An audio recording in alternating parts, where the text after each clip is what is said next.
सब छौरा छी बनरा। क्या नाम है आपका? डीजे राम भरोश दीवाना। सब छौरा छी बनरा हमरा नहीं तू पावर देखा रे। तू सब छौरा छी बनरा हमरा नहीं तू पावर देखा रे।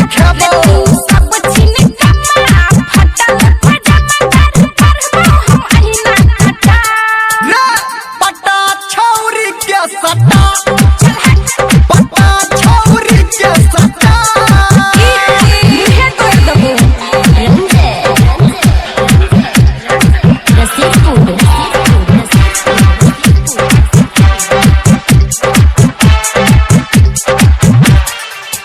हम कहाँ कुमारी लड़की छी नहीं हमरा पैसा खिचला। हम कौन बिया हल छिया या छाऊ रे हम कहाँ कुमारी लड़की छी नहीं हमरा पैसा खिचला। ये आए हाथ अपन घुसी या बात है मुठ हमर सुन के बना बुझला।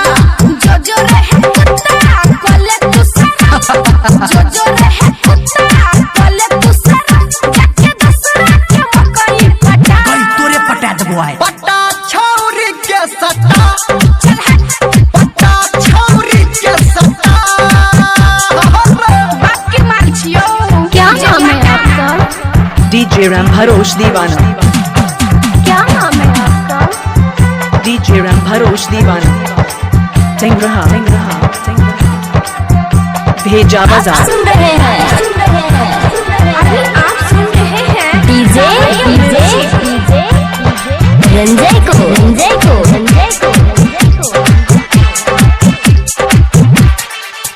नहीं फसबौ हम तोरा से कहै छियौ ई कसम।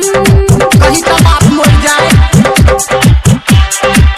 रे नहीं फसबौ हम तोरा से कहै छियौ ई कसम।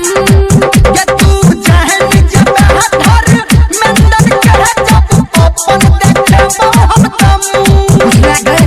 कहै छौ ई छौरी तोरा से बाबू। अच्छा। कहै छौ ई छौरी तोरा से बाबू पहले घर त अपन बता। निर्मली गए पटा छौरी के सट्टा चल हट पटा छौरी के सट्टा कुत्ता नहीं तन पटा छौरी के सट्टा मुहे तोड़ देबो।